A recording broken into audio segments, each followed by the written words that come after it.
Hello friends, welcome to the channel The Disciplined Reader. Our today's book is The Power of Habit by Charles Duhigg. So let's start.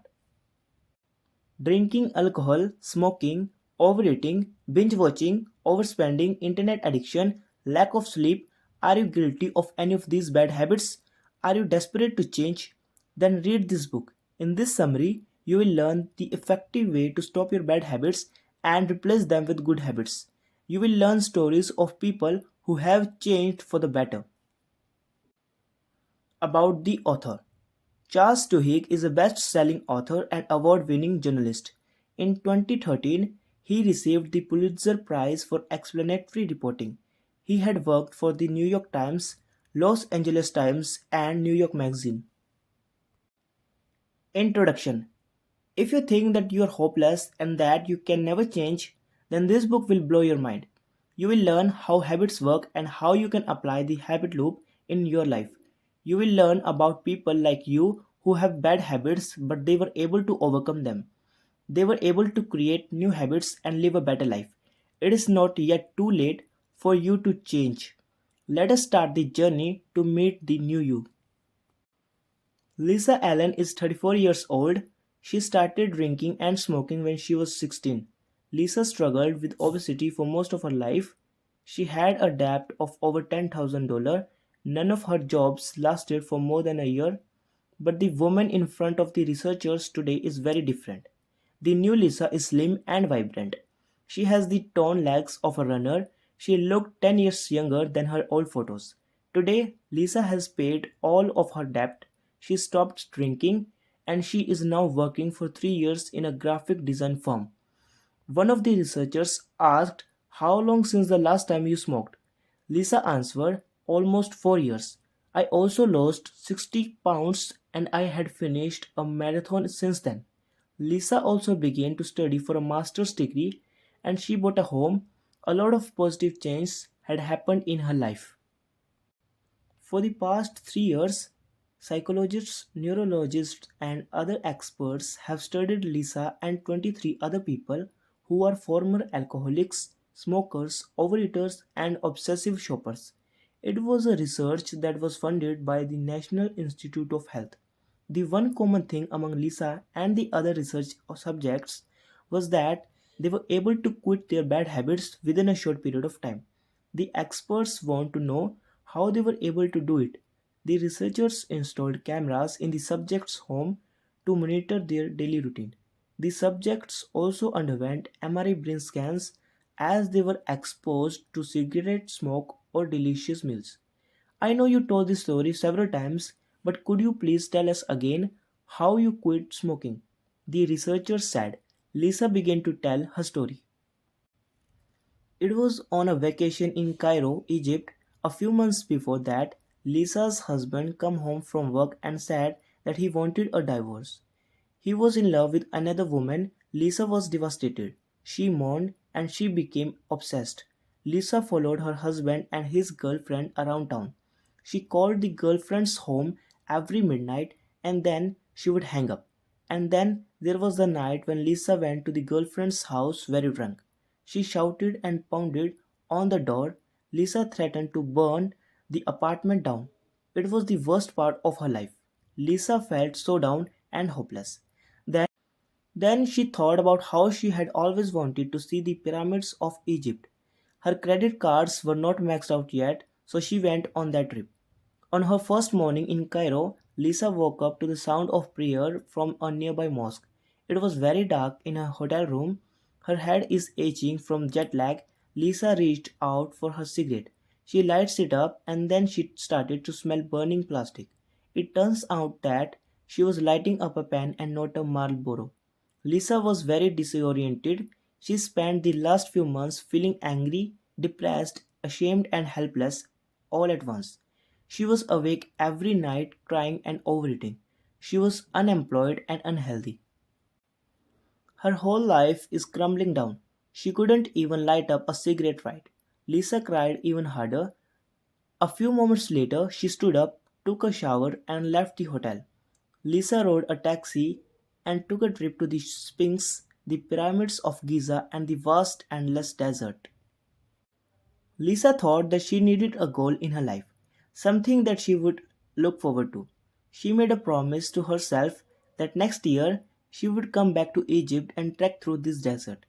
No matter what happens, she would accomplish this goal. It was a crazy idea. Lisa was overweight, she had no savings at all, but she challenged herself. To be able to do this, she knew that she needed to quit smoking. 1 year later, Lisa is in a caravan with 6 other people trekking the deserts of Egypt. She was able to achieve her goal. That decision to quit smoking started the change in her life. Over the next 6 months, Lisa replaced smoking with jogging. She changed her unhealthy diet. She became productive at work. She slept enough hours. She saved money in the bank and planned for her future. Lisa also joined a marathon, went back to school, and bought a new house. The researchers saw the old patterns in Lisa's brain. The old habits are still there, but they are weaker. New neural patterns have formed which corresponds to her new good habits, and they are getting stronger. Lisa is the favorite research subject of the experts because her brain scans are very clear. She was able to rewire her brain. How habits work. In 1993, Eugene Pauly walked into a laboratory in San Diego. He was an old man over 6 feet tall, dressed, wearing a blue button down shirt. His hair was all white, and he was walking slowly with arthritis. He is better known in a medical literature as EP. 1 year earlier, Eugene started vomiting and he experienced stomach pain. He was dehydrated when his wife brought him to the hospital. He had a very high fever and he was delirious. Eugene was violent. He was shouting and kicking when the nurses tried to put an IV into his arm. When he was sedated, the doctor was able to insert a long needle between two vertebrae on his back and extract some fluid. The doctor knew what was wrong immediately. Usually, the fluid in the brain and spinal nerves are clear and quick flowing. It is running like silk through a needle. But the sample from Eugene's spine is different. It was cloudy and sluggish, like it was filled with grit. The diagnosis was that he was viral encephalitis. It is a virus that produces cold sores, mild infections, and fever blisters. It is harmless, but when it gets to the brain, the virus becomes deadly. Viral encephalitis chews through the delicate tissue of the brain. It eats away our thoughts and dreams. The doctors said that there is nothing they could do to counter the damage that's already done. But they could give Eugene a large dose of antiviral drugs that could stop the virus from further spreading. Eugene was in coma for 10 days and he was close to death. But slowly, the drugs worked and his fever went down. The virus eventually disappeared. When Eugene woke up, he was disoriented, but he was alive. The doctors did a series of tests. Physically, Eugene was great. He could move his limbs and he responds to noise and light. However, his brain scans showed that the virus ate up an oval tissue near the center of his brain. All that remains is just a shadow to where his cranium and spinal column met. The doctor told Eugene's wife that they need to be prepared. He might not be the same person he used to be. I don't think I have ever seen anyone come back like this. I don't want to raise your hopes, but this is amazing, the doctor said. A few weeks later, Eugene was discharged from the hospital and put into rehabilitation treatment. He couldn't remember what day of the week it was. He also couldn't remember the names of doctors and nurses, no matter how many times they introduced themselves. When he got home, Eugene didn't remember any of his friends. Some mornings he would wake up, get out of bed, go to the kitchen and cook bacon and eggs. Then he would go back to the bedroom and open the radio. 45 minutes later, he would go do the same routine again. Wake up, cook bacon, go back to the room and listen to the radio. Eugene became the favorite subject of researchers who specialize in memory loss. One of them is Larry Square from the University of California, San Diego. Square had spent the past 30 years studying the neuroanatomy of memory. Square observed that Eugene could not remember new information. Eugene was shown photos of his grandchildren, but he cannot remember who they were. He didn't have any memory of his illness or his hospital stay. Square also observed that Eugene could navigate around his house, but he cannot explain how. He can go to the kitchen and bathroom, but he cannot describe how he got there. Square asked Eugene to draw a sketch of his house, but he cannot do it. Eugene lost his memory, but his habit leads him to where the kitchen or bathroom is. He also knows how to walk around the neighborhood and go back home all by himself. When he is asked how he did it, Eugene cannot explain why. He just does it. Eugene gets up in the morning, goes out of the front door, walks around the neighborhood, and brings home some rocks or acorns. Then he arrives back home and sits in front of the TV to watch History Channel. Eugene does this routine every day. His memory is lost, but his habit kicks in. Eugene knows his way around the neighborhood and he does it automatically. The human brain is like an onion. It is composed of layers upon layers of cells. The outside layer is where complex thinking occurs. But deep inside the brain and closer to the brainstem is where more primitive structures are located. They control our automatic behaviors such as breathing or swallowing. At the center of the skull is a golf ball sized tissue that is similar to what you'll find in the head of a mammal, fish, or reptile. It is the basal ganglia. It is where our habits lie. Scientists discovered that habits emerged because the brain is always looking for ways to save energy. It will turn any routine into a habit because it allows the brain to focus on more complex tasks. For example, walking, tying our shoes, getting dressed, and brushing our teeth are tasks that we don't need to think much about anymore. It is part of our habit. We do it on autopilot. The brain does this chunking of behavior so that we could focus on more complex tasks such as programming a software or solving a math problem. Our basal ganglia kicks in when we brush our teeth or tie our shoes. Having this automatic habit enables us to do tasks that needs higher level of thinking or decision making. The habit loop. So how do you create a habit? The habit loop goes like this: cue, routine, reward.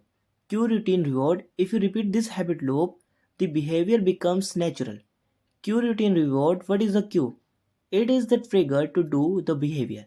The routine is the behavior itself. And finally, the reward is the positive affirmation that ensures the behavior is repeated. In the 1990s, scientists at MIT did a memory experiment on rats. The scientists discovered that animals with injured basal ganglia suddenly struggled with tasks such as running through mazes or opening food containers. It appeared that the rats' memories were destroyed. The scientists then decided to do an experiment where they would observe the rats as they do basic routines. The scientists inserted tiny wires in the brain of the rats so they could monitor brain activity. These are sensors inserted into the skull of rats that feed information into the scientists' computers. The rats are put in a T-shaped maze with chocolate at one end. The task, of course, for each rat is to find the chocolate. First, there was a partition that separates the rats from the rest of the maze. Then there is a sound of a loud click and the partition is removed. It is the trigger or cue for the rat to find the chocolate. The rat would begin to wander around, sniffing at corners and scratching walls. It smells the chocolate but it doesn't know where it is. Sometimes the rat turns right, sometimes it turns left. But eventually the rat finds the chocolate. The sensor inside the rat's head showed that as the rat wandered through the maze, the basal ganglia is in full power. Each time the rat scratched the wall or sniffed the air, the basal ganglia exploded with activity. The scientists repeated the experiment again and again. They made the rats go through the same maze and same routine. Eventually, something changed. The rats stopped wandering and making the wrong turns. They stopped sniffing and scratching the walls. They went their way straight towards the chocolate. They already know where it is. In the monitor, the sensor also showed that the basal ganglia's activity becomes less and less. The brain activity decreased. The routine becomes automatic to the rat and it doesn't have to think about it anymore. The cue is the click sound, the routine is the maze, and the reward is the chocolate.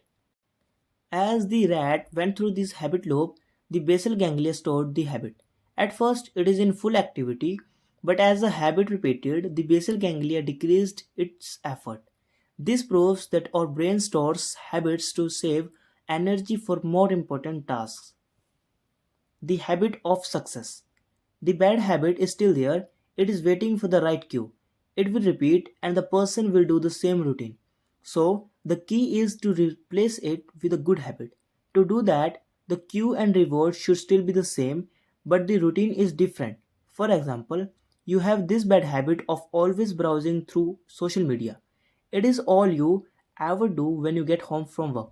You use your phone until late at night. You can do this change in routine. First, the cue is arriving at home. Then, instead of lying in your couch and using your phone, you get into your running shoes and jog around the neighborhood. That is your new routine. Then, after an hour, you go back and make yourself a strawberry smoothie. That is your reward. If you repeat this cue routine reward, you will make the new habit. Again, your cue is arriving home from work. Your new routine is jogging, and your reward is the strawberry smoothie. You can apply the habit loop for any bad habit you want to change in your life. Remember cue, routine, and reward.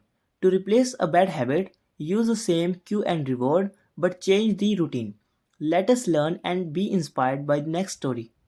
Both of Travis Lee's parents are heroin addicts. Each day, he comes home to find his parents in front of the TV. They are both high and their eyes are half open. When Travis was 9 years old, his mother was arrested for drug possession and prostitution. He was also 9 years old when, for the first time, he saw his father have a heroin overdose. His father collapsed on the floor and started convulsing. His face turned blue. Travis's siblings already know what to do in this situation. His brother rolled their father's body to his side. His sister kept his mouth open so that their father wouldn't choke on his tongue. Travis went to the neighbor to call 911. When Travis was 16, he dropped out of high school. He said that it was tired of being bullied. His classmates would call him a faggot, follow him on the streets, and throw things at him. He said that it was easier to quit and leave his hometown. Travis moved to Fresno, where he worked at McDonald's and Hollywood Video. Sometimes customers were rude. One shouted at him, "I wanted ranch dressing, you moron," and Travis would lose control. "Get out of my car, drive through." Travis shouted back at the woman. He threw the chicken nuggets at the customer's car. Sometimes Travis would get so upset that he cries in the middle of a shift. He was often late or absent. At home, he talks to himself in the mirror. He orders himself to be better, to suck it up and be normal. But Travis could not get along well with people. Sometimes the line at his cash register would get too long, and the manager would shout at him. Travis's hands would start shaking, and he begins to catch his breath. Until one day, a regular customer at Hollywood Video spoke to him and suggested that he work at Starbucks. The customer is an assistant manager in a new branch at Fort Washington. He invited Travis to apply. 1 month later, Travis became the morning shift barista. 6 years passed, and Travis is 25 years old. Now, he is a manager of two Starbucks branches.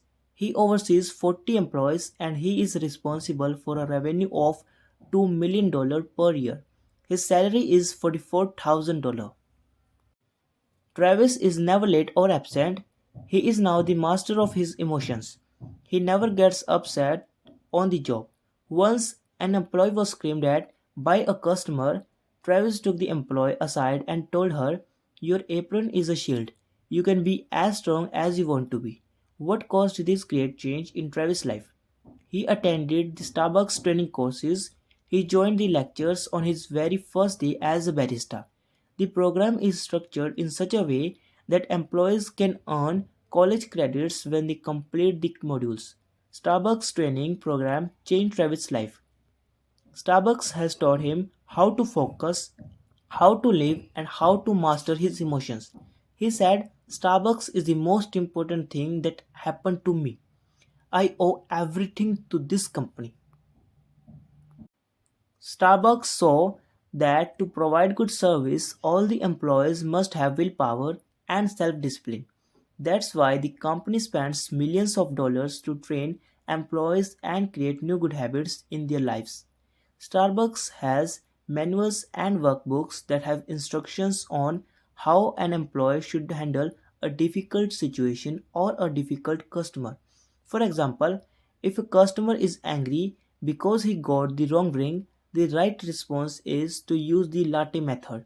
That is, listen to the customer, acknowledge the customer, take action by giving the right drink, thank the customer, and explain why the problem occurred. Training the employees and teaching them about willpower, self discipline, and good habits is part of how Starbucks reached this tremendous success. Good habits of employees lead to good customer service. It is one of the reasons why Starbucks is more than just coffee. Conclusion. You learn about Lisa Allen, how she quit smoking, and all the other bad habits in her life. You learn about Eugene Polly, the man who had viral encephalitis. Even though he lost his memory, he was able to function through habits. You also learn about the brain's basal ganglia. You learn about the habit loop, that is, cue, routine, and reward. You can change any bad habit and create any new habit. Just remember the cue, routine, and reward. You learn about Travis Leach and how Starbucks changed his life. If an organization instills good habits in its employees, it will achieve long term success. If you have any bad habit, don't lose hope. This book has taught you the techniques you need and also the stories you can get inspiration from. Like Lisa and Travis, you can turn your life around. Start small, take small steps, start with one habit at a time. Remember the habit loop and don't give up. Each day is a chance for you to have a better life. In the end, I want to thank you for listening the whole summary, and if you find this summary helpful and motivating, please like and share the video as much as you can, and do subscribe the channel for more best videos or summaries like this. Stay healthy and stay safe, and thanks again for showing your interest in this video.